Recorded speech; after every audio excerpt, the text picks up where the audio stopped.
So I'm going to take you on a little voyage, oh creative people, through classrooms. This is some grade 3s, and also into some board games that I've developed over the past years.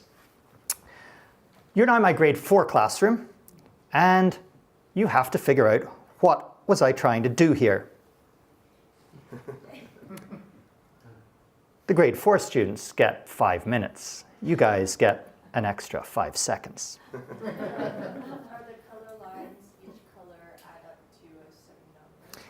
Very good points to the woman in the blue. Yes, so that adds up to 100. Any other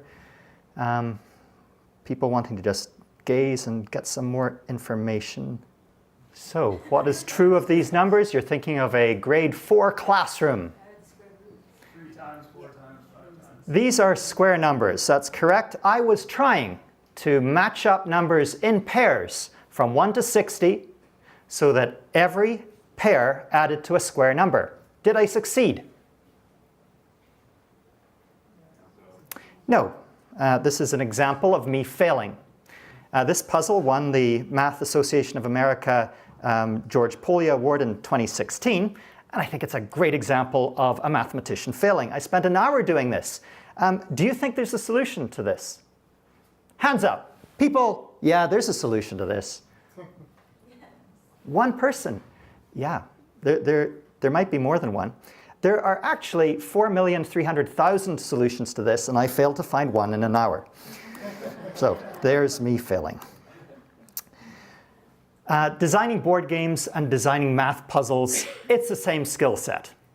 Santorini, I designed in 1985, the basic rules for the game.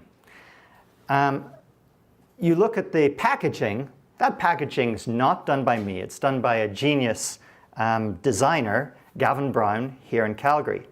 What I bring is the mechanisms. I work on the mechanisms for games really hard. For Santorini, the mechanism is bite-sized. This is all it is. Take one of your pieces, you move it, and then around that piece, you build. Whenever you're moving, you can move up a maximum of 1 level. You win whenever you get to the 3rd level. Very, very simple rules.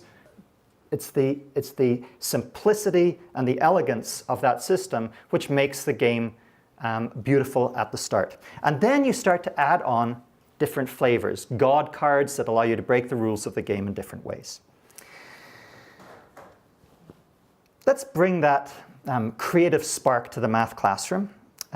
Here is a very exciting worksheet. Look at that. You add on a snowman, you add on a Christmas tree.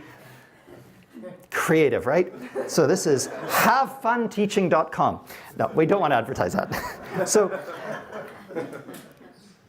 what I'm looking for whenever I'm bringing a puzzle to the math classroom is something that is mathematically deep, not just a superficial veneer. This is an unsolved problem of mathematics from 1967. And this is just one instance of it. This one is solvable, so you're going to see how to solve this. You get to add the numbers 1, 3, 5, 7, 9 into these circles. Let's say that you go like this. Then you look at the differences between any 2 connected circles. So for example, 9 minus 1, that's 8. 9 minus 5, that's 4. 5 minus 3, that's 2. And if all of these differences are different, you've won. You get to ride the emu. But we failed. Okay, so this is a grade 3 classroom. This is essential for every grade 3 student in the world learning subtraction. This is how you learn subtraction. This is interesting. How are we going to do this? Obviously, we did not put those original numbers in the right place. Any ideas? I'll give you guys 10 seconds to switch 2 numbers. 1 and 7. That would lead us. No, that doesn't work. 10 seconds is up. You've all failed. And this does work. This is just one example of what would work. So all of the numbers are different. You can successfully ride the emu now. Of course, after kids solve one puzzle, now they're motivated to see what other puzzles are out here. This one's actually easier than the emu. If you put the 1 or the 11 in the middle, you're guaranteed to have solved it. So there's a solution. But you can see that these can become very difficult puzzles very fast. The rules for making one of these puzzles: all of the circles must be connected to each other. There can be no loops. Those are the only 2 rules. Then you're putting numbers, consecutive odd integers, into those circles. And you're looking at the differences. The unsolved problem of mathematics from 1967: are all of these puzzles possible to solve? Up till now, the answer has been yes. Every puzzle that we've come up with, we can solve it. But these puzzles become extremely difficult, even for a computer to solve, if you're dealing with 30, 40 circles. Never mind 1,000 circles. Are these all possible? This is an important unsolved problem in an area of mathematics called graph theory. Yet, it is the perfect pedagogic tool to teach every child in the world subtraction. And you can imagine that nasty little spiders inspire those, that half of the classroom that's got too much testosterone.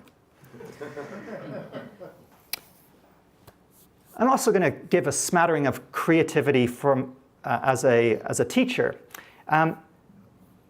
Birds should not teach bats how to fly.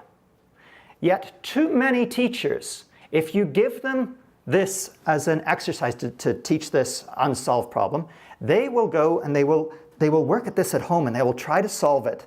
And so that they can go into the class the next day and they already know the answer. Oh, thank goodness I already know the answer to this. Now I can help my kids solve it.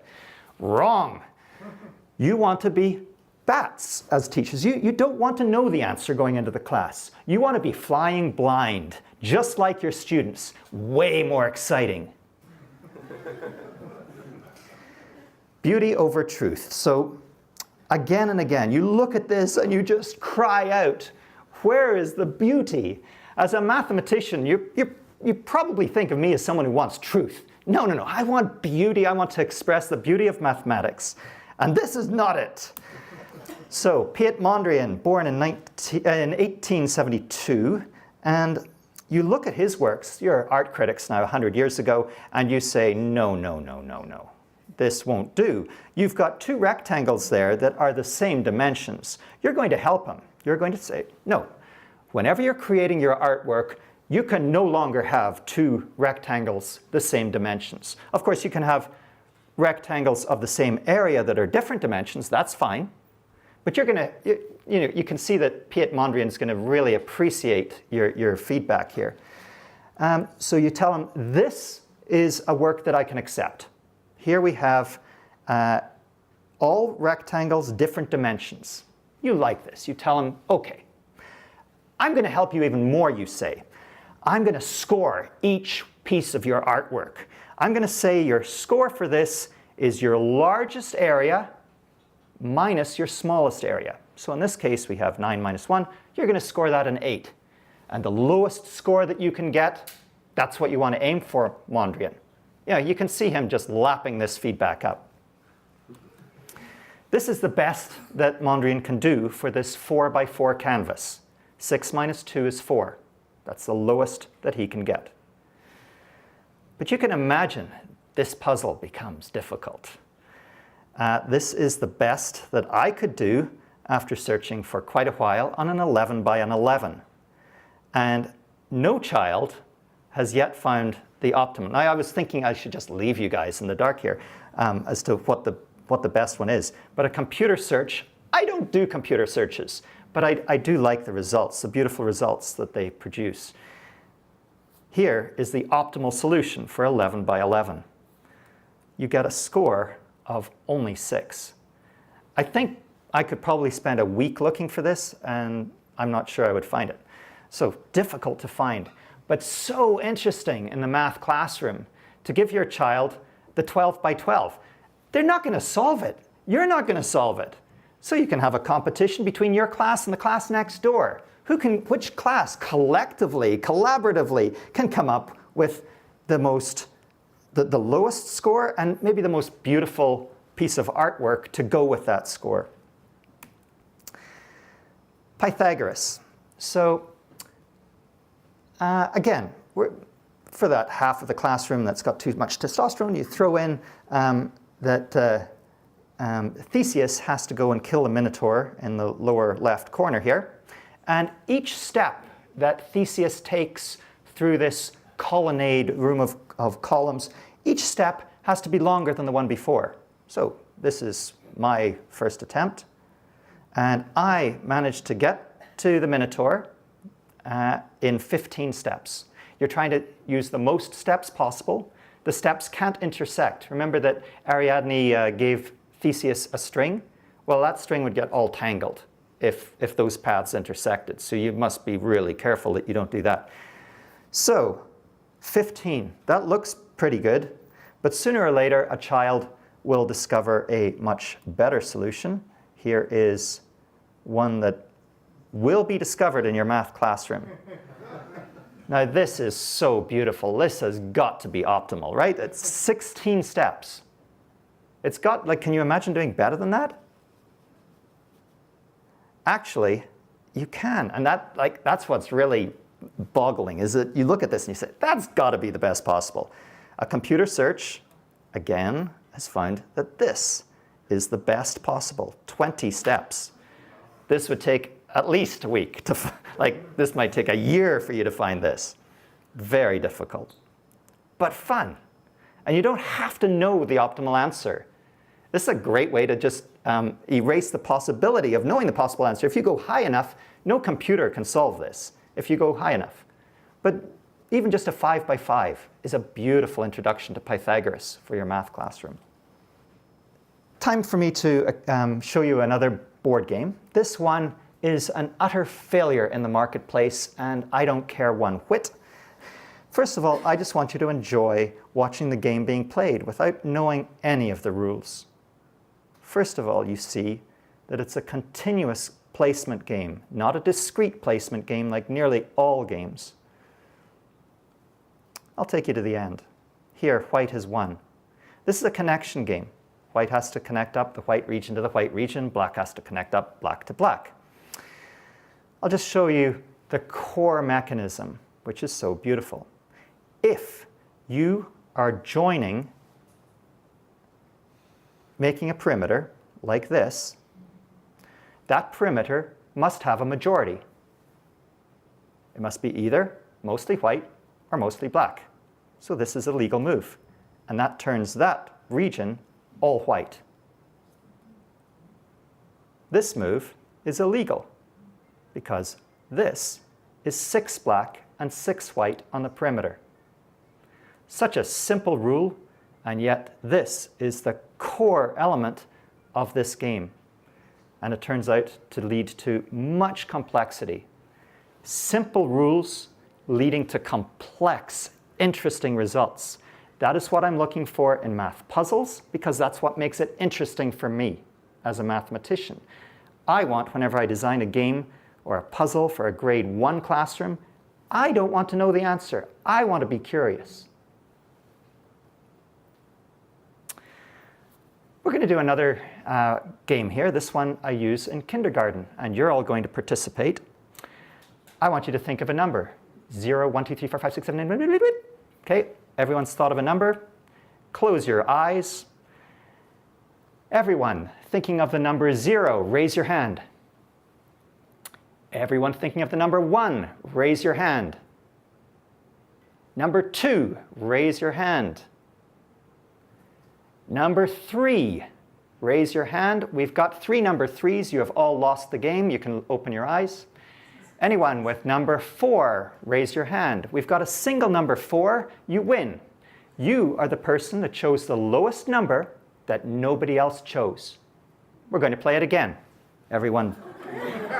Okay, choose a number. 0, 1, 2, 3, 4, 5, 6, 7, 8. Okay, close your eyes. Everyone choosing a 0. Raise your hand. We've got 1-0. You have won the game. Okay. So what is beautiful about this for kindergarten is the game takes about 10 seconds. You can imagine that there's a lot of kids that have a fear of failure. They hate losing a game. Here, they don't have a chance. They don't have a chance to pout because immediately they're down on the ground, covered up. This game is called Rock. They're covered up, and again, they get to play. And they lose again. Well, sorry, no time to lament. Back down, playing again. So it's really, really fast. And the answer, you can see it's not obvious what number to choose. Okay? One of my best game designs ever for a math classroom. Simple. I'm not going to explain the rest of this one here. I'm not going to explain it. I just want you to appreciate this is interesting looking. It's just, you just are drawn in and you go, what's going on? I'm not telling you. This one here, I will tell you. Is something missing? Yes. Something is missing. What is it? This one maybe I will go into a little bit more. But I'll let you have 10 seconds to try to come up with an idea.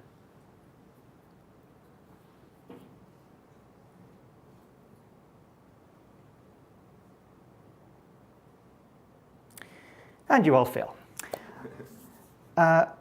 You notice I use the word failure. The best way to unleash creativity in the math classroom is to remove the stigma of failure. And the way you do that, starting in kindergarten, is you give kids lots of experience of failure, especially the top kids in your class. We handicap our top kids all the time by mollycoddling them and getting them accelerated through the curriculum so they hop, skip, and jump, success to success to success, hit university, splat. What's missing here? This is missing. What on earth is going on here? This is non-commutative multiplication. 2 times 3 times 3 times 5. You'll notice that there's 2 dots inside 3 dots, inside another 3 dots, inside these big 5 dots. 2 and 3 and 3 and 5. 2 and 3 and 5 and 3. 2 and 5 and 3 and 3. 3 and 2 and 3 and 5. And there are 12 of these patterns. Non-commutative multiplication. Lastly, I'm going to show you and not explain another prime number catacombs. This was not designed by me. This was designed by a mathematician called William Paulson. And it's beautiful. And I won't tell you anything more. These puzzles belong worldwide. These are some kids in Beijing working on one of my puzzles. This makes me happy to help out kids in a small way worldwide and to give the joy of a beautiful game for people to play. Thank you.